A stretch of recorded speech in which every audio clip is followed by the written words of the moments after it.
Olá pessoal, tudo bem?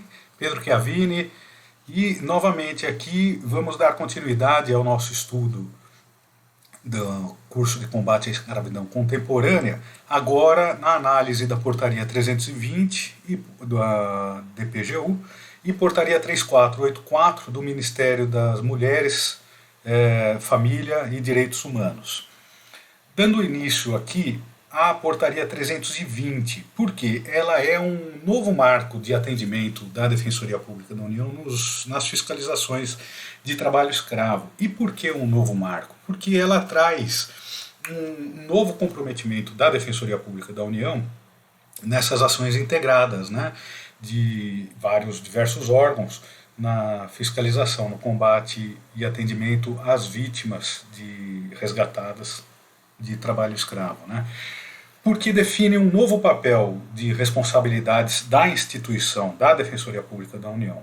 Padroniza também o atendimento às vítimas, né, de trabalho escravo, faz um encadeamento de ações e responsabilidades, né, e reafirma uma política de Estado assumida pela Defensoria Pública da União através do termo de responsabilidade assinado pela Defensoria, pelo Defensor Público Geral Federal, no fluxo nacional de atendimento. Então a portaria é resultado da assunção do compromisso da DPU com o fluxo de atendimento.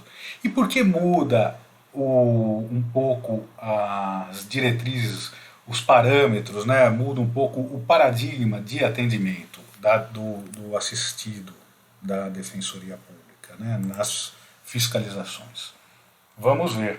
Aqui a portaria 320, eu já fiz algumas anotações, ela estará na biblioteca do módulo 1. Tá? Quem quiser baixar essa aqui vai ter à disposição. Quem quiser, baixa lá no próprio site. O que começa a trazer de diferente a portaria? Primeiro, ela prevê que vai ser uma responsabilidade da Defensoria Pública da União a participação em todas as ações de fiscalização nacional promovidas pela DETRAI, tá? Através do seu grupo especial móvel de fiscalização, o GFM. Então, no artigo 2º, inciso 1º, já diz que a Defensoria Pública participará das ações. E no inciso 2º diz que prestará assistência jurídica integral, individual e coletiva, extrajudicial e judicial, nos casos decorrentes das atividades do GETRAI. Essa é a primeira diferença. Por quê? Porque havia uma norma não escrita e que era um procedimento de conduta padrão dos defensores que atuavam, né, até antes dessa portaria, nas ações de fiscalização, que a Defensoria Pública o Defensor Público Federal só iniciaria uma ação judicial naqueles casos de trabalhadores resgatados, em que houvesse a caracterização de trabalho escravo. Agora não. Agora a assistência vai ser integral, individual e coletiva, extrajudicial e judicial, em todos os casos, em todas as ações promovidas que houver atuação do GETRAI, promovida pela DETRAI.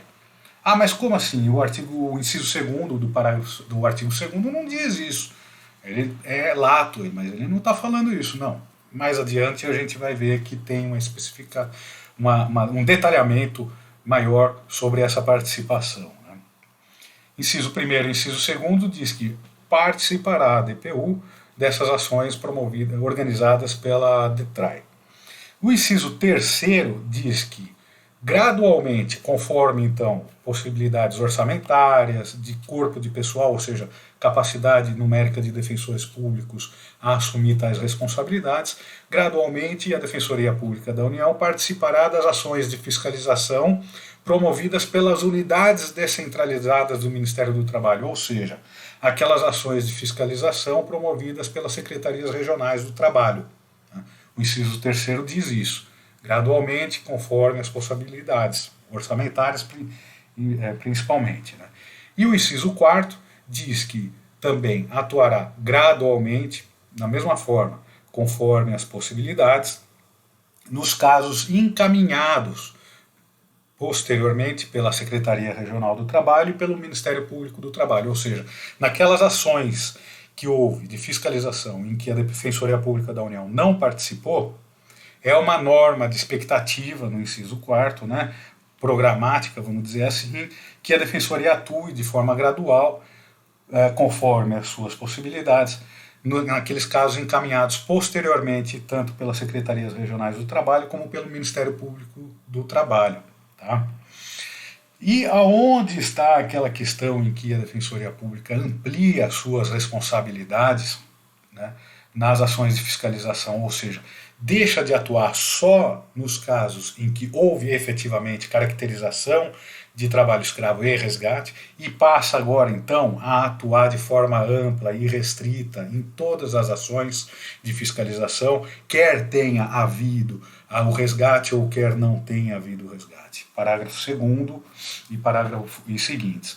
O defensor público deverá prestar assistência jurídica integral aos trabalhadores, incluindo-se o encaminhamento à rede de proteção, ou seja, SUAS, que depois nós vamos falar, Sistema Único de Assistência Social, o atendimento de demandas previdenciárias, assistenciais e relacionadas à regularização migratória ou documental. Então o parágrafo 2º ele prevê que a assistência será integral, e em especial nesses casos em que há a caracterização de alguma demanda previdenciária, assistencial e relacionadas à documentação migratória e documental de um nacional. Né? Peraí, mas não está falando que é nos casos em que não houve caracterização de resgate. Sim, está aqui. Parágrafo 3º. Nas hipóteses dos incisos 1º e 3º, né, qual que é o primeiro? Que prevê que a Defensoria Pública participará de todas as ações de fiscalização organizadas pela DETRAI, prestando assistência jurídica integral, individual e coletiva, inciso 2º. Extrajudicial e judicial, nos casos das ações que o GETRAI participe. O parágrafo 3º prevê que nesses incisos 1º e 3º, o 3º diz que a participação será gradual naquelas ações organizadas pelas secretarias regionais do trabalho, né? Então, também quando participar do inciso das ações promovidas nos termos do inciso 3º, mas o inciso 1º, que são todas aquelas organizadas pela DETRAI, a Defensoria Pública atuará, deverá prestar assistência jurídica integral, aos trabalhadores atendidos nas ações de fiscalização, aos trabalhadores hipossuficientes atendidos nas ações de fiscalização, na forma do parágrafo supra, ainda que não se identifique situação análoga à de escravidão. E está aqui a ampliação, por isso que eu digo que a portaria 320 é uma mudança de paradigma entre a norma tácita que nós tínhamos, consuetudinária que nós tínhamos na Defensoria de atuar só nos casos em que houvesse resgate. Aqui agora a gente então define no parágrafo 3º e nos incisos e parágrafos anteriores a interpretação conjunta aqui. A Defensoria vai atuar nos casos em que há a organização da fiscalização pela DETRAI, de forma integral, nos casos em que há a atuação, o encontro de um trabalhador, quer queira ele tenha sido resgatado, ou seja, identificado uma situação de escravidão ou não, ainda que não se identifique situação análoga de escravidão. Mas em quais casos? Só os casos trabalhistas? Não. O parágrafo 2º diz que as demandas vão ser de forma ampla, ou seja, assistência jurídica integral, inclusive demandas previdenciárias, assistenciais, relacionadas à regularização migratória e ou documental. E aí eu digo, vamos fazer referência aqui, quando se fala a regularização migratória, a portaria 87 de 2020 do Ministério da Justiça. Essa portaria, vamos pegá-la aqui. Pronto. Portaria 87, de 23 de março de 2020, que dispõe sobre a concessão e os procedimentos de autorização de residência àquelas pessoas que tenham sido vítimas de tráfico de pessoas e de trabalho escravo, e outras situações também. Ou seja, esse é o amparo legal nosso, e principalmente dos defensores públicos, porque está previsto expressamente quem são os órgãos e autoridades públicas que poderão apresentar esse requerimento para a Polícia Federal, inciso 2, Defensoria Pública, defensores públicos.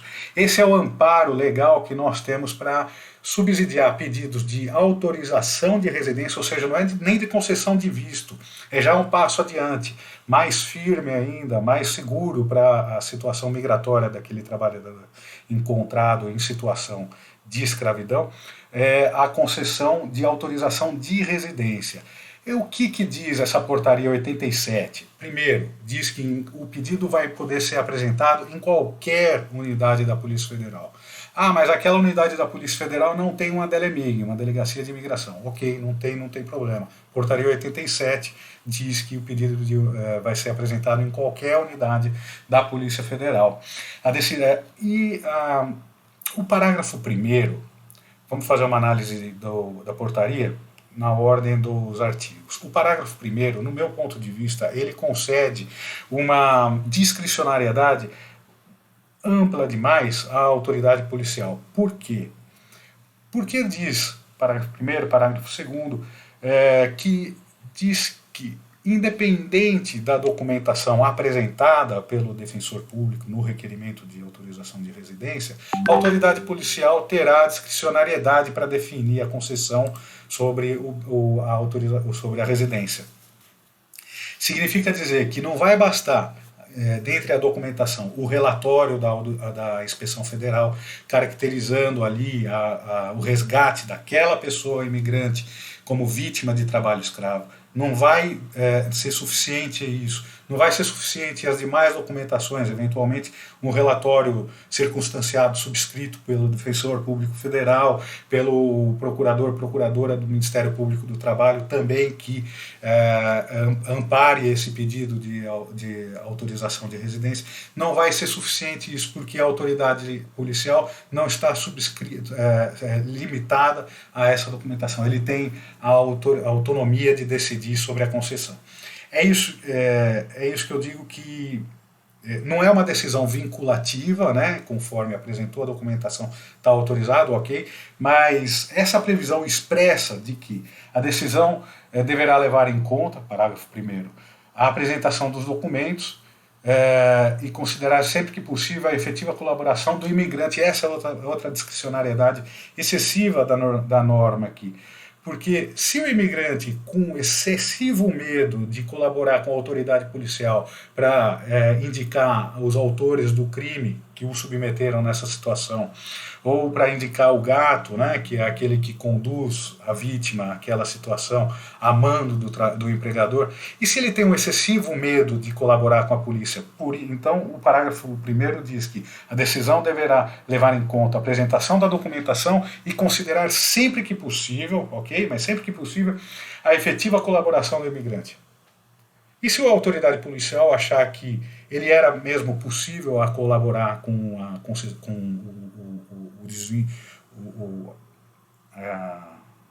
elucidação desse crime, mesmo que ele tivesse medo, excessivo medo, o receio de sua integridade física, fica uma discricionariedade muito grande, expressamente prevista na norma, que eu acho que era desnecessário. Mas, ok, é só um ponto de vista. Tá? O entendimento exposto, parágrafo 2º, o entendimento exposto nos documentos mencionados no inciso 6 do artigo 5º, aqui são aqueles relatórios, por exemplo, da auditoria fiscal que indica o resgate, não vinculam a autoridade migratória, ou seja, o delegado de Polícia Federal, a quem compete decidir a autorização de residência disciplinada nessa portaria. É essa discricionariedade que eu vinha mencionando, né, excessiva. Bom, superado esse tema aqui, vamos seguindo. Para fins dessa portaria, considera-se vítima de, inciso 2º, trabalho escravo, e aí ele prevê as hipóteses trazidas lá do Código Penal, do artigo 149, que caracterizam as situações de trabalho escravo. Reduzido à condição análoga de escravidão, que é pela submissão a trabalhos forçados, jornada exaustiva, condições degradantes de trabalho, restrição de sua locomoção em razão de endividamento, dívidas contraídas com o empregador ou retenção de documentos ou objetos pessoais com o fim de retê-lo no trabalho. Né? Então aqui traz tanto aquelas hipóteses previstas no artigo 149 do Código Penal, como aquelas também previstas no Código Penal no artigo 203 e seguintes, que prevê especificamente os crimes contra a organização do trabalho. Né?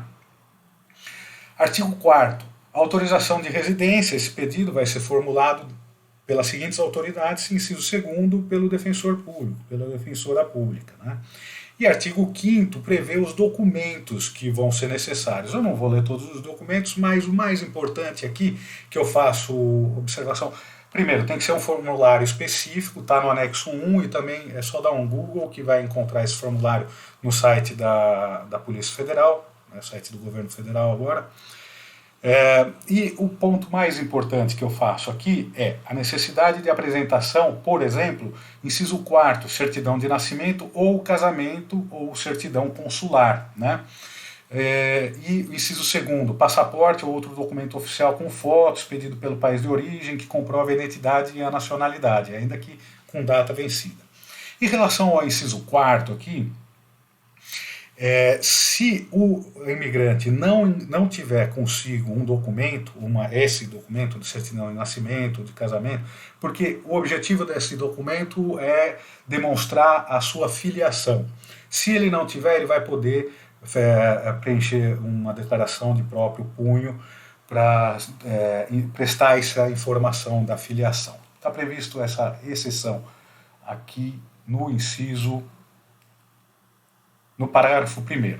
Na hipótese da linha B do inciso 1º do caput, fica autorizado o recebimento. Perdão, inciso 2º. Inciso 2º, artigo 6º, inciso 2º.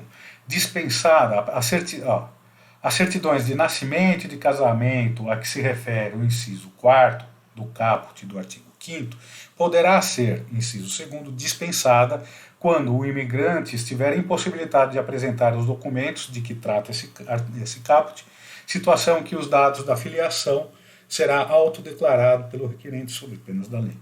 Tá? Então essa é uma exceção interessante, porque muitas vezes esse imigrante ele não tem esses documentos consigo, mesmo, ainda mais porque está em situação de imigração ilegal, se submeteu a essa situação, a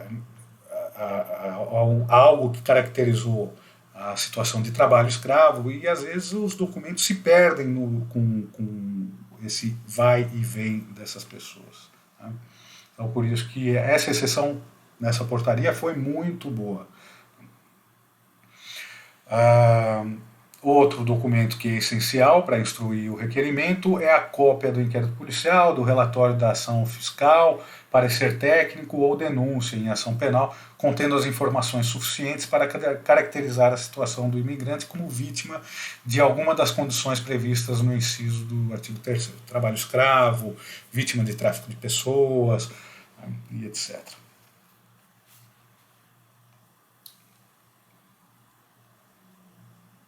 O parágrafo 2º do artigo 6º prevê expressamente a atuação da Defensoria, como a Defensoria Pública da União, como responsável, ficar responsável das vítimas, crianças e adolescentes. Por quê? Desde 2017, a Defensoria Pública da União assumiu o compromisso de ser responsável de crianças e adolescentes, conforme os termos dessa resolução conjunta número 1 do Conselho Nacional de Direitos das Crianças e Adolescentes, o CONARE, o Comitê Nacional de Imigração e a Defensoria Pública na União. Nessa resolução conjunta previu que a Defensoria Pública, nos casos de crianças e adolescentes que estejam desacompanhados, e essa é a especificidade, desacompanhados ou separados dos seus responsáveis legais, a Defensoria Pública vai assumir a responsabilidade por essas pessoas, esses menores. Assinando, preenchendo, e aí vamos fazer referência aqui à portaria resolução conjunta.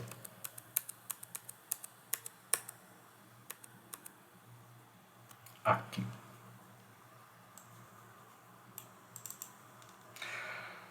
Artigo 12. A Defensoria Pública da União será responsável pelos pedidos de regularização migratória, solicitação de documentos e demais atos de proteção, como o preenchimento de formulário para a análise de proteção, que é o FAP, eu vou mencionar ele um pouco mais para frente, bem como acompanhar a criança e adolescente desacompanhados ou separados dos seus responsáveis legais, nos procedimentos submetidos à identificação preliminar.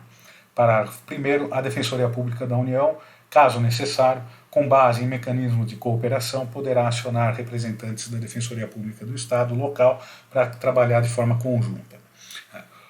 Então, quem já participou da Operação Acolhida lá em Pacaraima, em Roraima, que faz a recepção dos imigrantes venezuelanos, conhece muito bem esse FAP, que é preenchido nas situações em que crianças e adolescentes ingressam no território nacional desacompanhado dos seus pais ou responsáveis.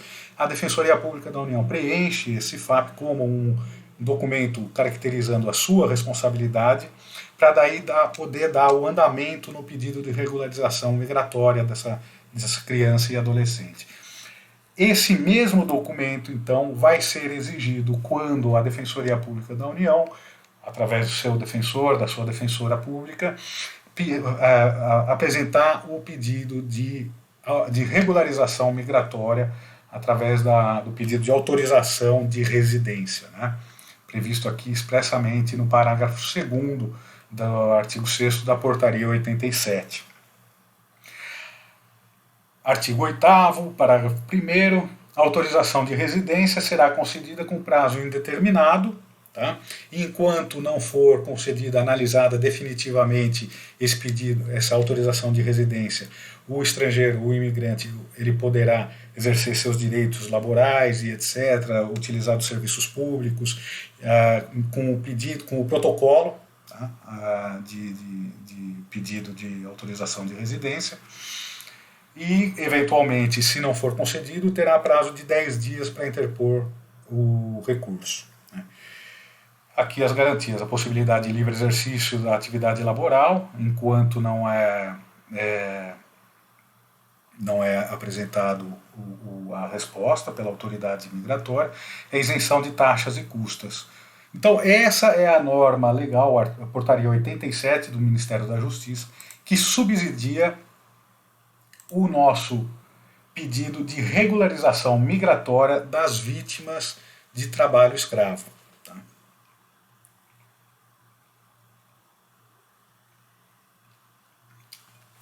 Aí eu faço um parênteses. Né?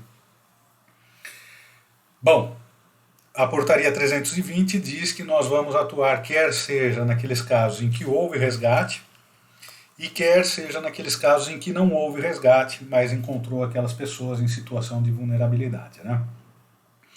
E se encontrar um imigrante em situação irregular migratória, ilegal migratória, e que não houve resgate dele, né? Em que não houve a caracterização de trabalho escravo, vai poder se amparar o pedido de autorização de residência nos termos da portaria 87? Não vai, porque a portaria 87 é expressa em dizer que vai só ser possível pedir a regularização migratória nos casos de trabalho escravo, em que ele foi resgatado como vítima de trabalho escravo. A portaria 87, vamos voltar um pouquinho nela, porque ela diz também que caracteriza essas situações, concessão de autorização de residência, em que haja violação de direito agravado pela sua condição migratória. Então, essa é uma possibilidade mais abrangente. A gente pode dizer que aquele imigrante estrangeiro não se encontrava de fato numa condição análoga à escravidão que tenha motivado o seu resgate, mas que ele se encontrava numa situação de vulnerabilidade excessiva em razão da sua condição migratória, que aí então permitiria o pedido de autorização de residência. Olha aqui. Para fins dessa portaria, considera-se vítima de violação de direito agravado por sua condição migratória, imigrante que tenha sofrido violência doméstica, cárcere privado, extorsão ou tortura, cujo autor do delito se prevaleça da condição migratória da vítima. Eu acho muito difícil a gente encontrar nas fiscalizações de trabalho escravo a violação de direito agravada pela condição migratória, porque ali, se aconteceu isso, cárcere privado, extorsão, tortura, ele seria resgatado de qualquer forma, né, a vítima. Agora, se não acontece, se não caracteriza essa violação de direito agravada pela condição migratória numa ação de fiscalização, a portaria 87 não se aplica. E aí, como regularizar essa situação? Por exemplo, se for imigrante venezuelano ou haitiano, a gente pode pedir um refúgio. Por exemplo, o venezuelano, as hipóteses em que são pedidos a regularização migratória lá na missão acolhida, por exemplo, em Pacaraima, é possível caracterizar eventualmente um pedido de refúgio para os imigrantes venezuelanos. Vai depender de caso a caso, né? Agora, voltando à portaria 320, tá? Aqui ela prevê, então, que o defensor público vai atuar de forma ampla, né, integral, aos trabalhadores que forem encontrados nas ações de fiscalização, ainda que não se identifique em situação análoga à escravidão. E a atuação vai ser de forma ampla, podendo ser na esfera individual ou coletiva. E quando se trata na esfera coletiva, o parágrafo 4º define que o exercício da atribuição do membro do GETRAI, né, do Defensor Público Federal, da Defensora Pública, que atue na fiscalização, vai ser de forma complementar à atuação do Defensor Regional de Direitos Humanos. Significa dizer o quê? Significa dizer que o Defensor Público Federal vai propor uma ação coletiva e depois encaminha o PAGE para o Defensor Regional de Direitos Humanos. Quer dizer que então não propõe uma ação coletiva e aí informa o Defensor Regional de Direitos Humanos. Como que fica isso, essa questão complementar? Bom, no meu ponto de vista, em razão da experiência que nós todos temos aqui, eu entendo que a ação, nos casos de atribuição coletiva, o Defensor Público Federal, que atua na fiscalização, propõe a ação com caráter coletivo, uma ação civil pública, e ele continua também sendo o responsável por essa atuação. Quando se diz complementar, quer dizer que ele vai ser um complemento institucional da ação do defensor, das atribuições do Defensor Regional de Direitos Humanos.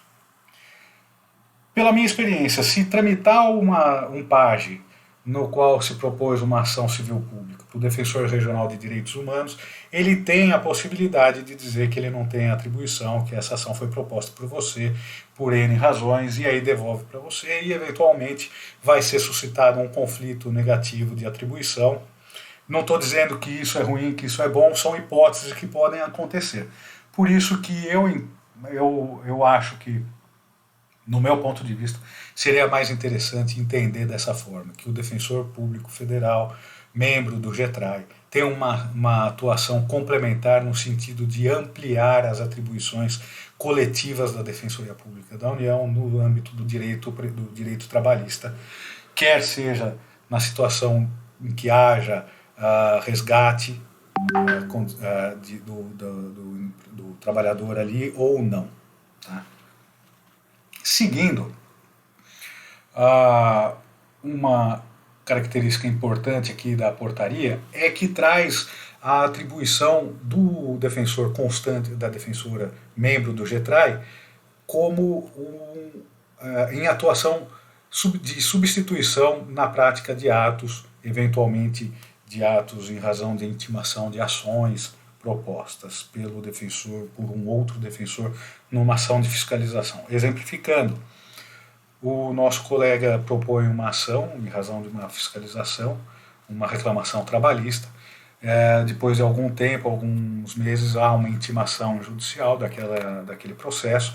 Aquele defensor público que é o responsável por aquela ação, e lembrando, o defensor vai ser responsável por aquela reclamação trabalhista desde a sua origem até a última instância, assim como todas as ações ou práticas de atos judiciais e extrajudiciais, desde a sua origem até a sua última instância administrativa ou judicial. Mas há uma nova intimação, aquele defensor responsável está de licença, férias, afastado por qualquer motivo, a lista vai servir também para atuar numa eventual substituição na prática de ato. Tá? O defensor, e aí uma questão bem prática do dia a dia da operação, o defensor que atua na ação de fiscalização tem que, em todas as ações, instaurar um PAGE na caixa 54, colocando como o DPU itinerante no ofício resgate de trabalhadores em situação análoga à escravidão. Se você já tem um login e senha na caixa 54, ótimo. Se não tem, peça para a SAGE, porque a SAGE tem a sua assessoria para fazer essa criação desse teu perfil. Tá? Nesse PAGE novo, vai ter que ser feita uma narrativa pormenorizada da ação e logo no início o nome do defensor que instaurou, o defensor público, defensora que instaurou aquele PAGE. E em seguida a narrativa daquela situação. Aqui, artigo 6º. É de responsabilidade do defensor designado para a atuação naquela ação de fiscalização o acompanhamento da pretensão decorrente da atuação, inclusive eventuais ações judiciais em prol do assistido. E ele vai ser responsável por essa atuação em todas as instâncias. Né? O artigo 7 prevê as responsabilidades da SAGE, da Secretaria de Acesso à Justiça, e ela vem aqui para... Depois de eu ter falado tantas responsabilidades do defensor público que atua nas ações de fiscalização, a SAGE um pouquinho alivia a gente e assume algumas responsabilidades. A primeira que eu acho interessante é a responsabilidade da SAGE em cadastrar o defensor público no Tribunal Regional do Trabalho correspondente àquela jurisdição em que houve a fiscalização. Porque isso era um trabalho muito grande, muitas vezes a gente não conseguia fazer, aonde que procurar, com quem falar, então a SAGE agora é responsável por isso, cadastrar o defensor público federal, a defensora pública, no Tribunal Regional do Trabalho correspondente. Também vai ser responsabilidade da SAGE, em relação a nós, na nossa atuação do dia a dia ali da fiscalização, contactar a rede de apoio do SUAS, do Serviço Único de Assistência Social, porque na ação de fiscalização, no pós-resgate, principalmente o defensor público, vai encaminhar aquele cidadão para o Serviço Único de Assistência Social, naquela localidade, CREAS, CRAS e etc. Né? Secretaria de Assistência Social e a estrutura que houver naquele município. Depois que há esse encaminhamento, bom, a gente vai adotar as providências cabíveis ali, documental, previdenciária, assistencial, trabalhista e etc.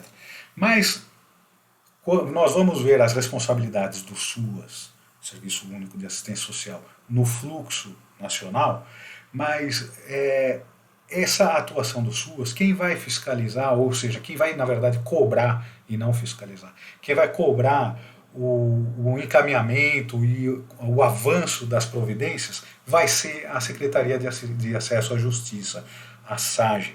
Ela vai fazer de forma periódica o acompanhamento dessa pessoa e quais foram as progressões que houveram de encaminhamento a benefícios assistenciais, transferência de renda, recapacitação laboral ou capacitação laboral, encaminhamento dessa pessoa, caso ele queira, para a sua terra de origem, para o seu local de origem.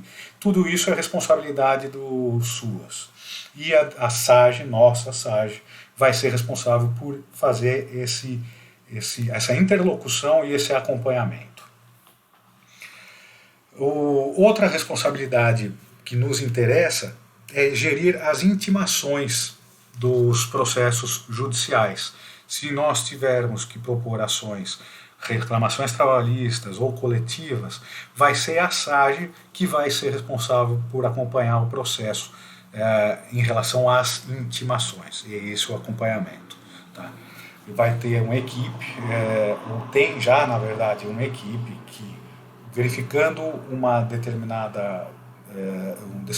despacho e a intimação da Defensoria Pública, que muitas vezes a vara trabalhista não respeita a intimação pessoal, só publica no Diário Oficial, porque por desconhecer ainda as prerrogativas da Lei Complementar 80.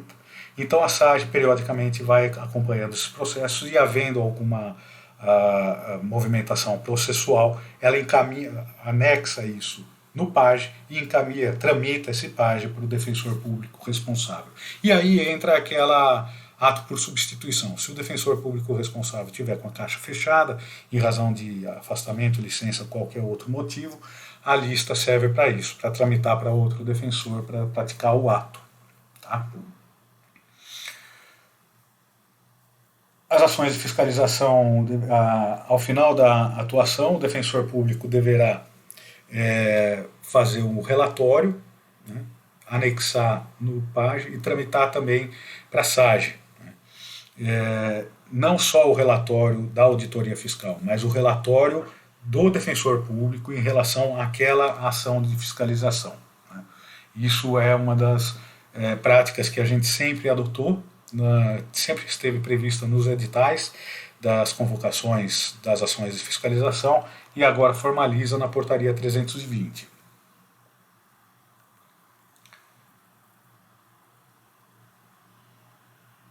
A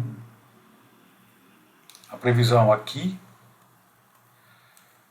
da SAGE em ser responsável pelo acompanhamento das atividades praticadas pelo SUAS está no artigo 7º, parágrafo 3º, inciso 3º. Contatar a rede de proteção para acompanhar os encaminhamentos efetuados em favor dos trabalhadores atendidos pela DPU, reportando ao grupo de trabalho, porque daí então o GT Trabalho Escravo também vai ter tem a atribuição de estreitar os laços e verificar se as responsabilidades do SUAS estão de fato sendo praticadas a contento. Né? Então por isso que a SAGE também vai promover um relatório para o GT Trabalho Escravo. Pessoal, basicamente olha, um vídeo aqui de 38 minutos, um vídeo longo, me desculpem, mas praticamente são essas as novas responsabilidades do Defensor Público Federal que atua nas ações de fiscalização de trabalho escravo, nos termos da portaria 320, que foi criada com base na assunção das responsabilidades novas pela Defensoria Pública ao aderir ao fluxo nacional. Tá? E em seguida, no próximo vídeo, nós vamos ver o fluxo em si, tá bom? E as responsabilidades do SUAS, do Sistema Único de Assistência Social. Muito obrigado e até já!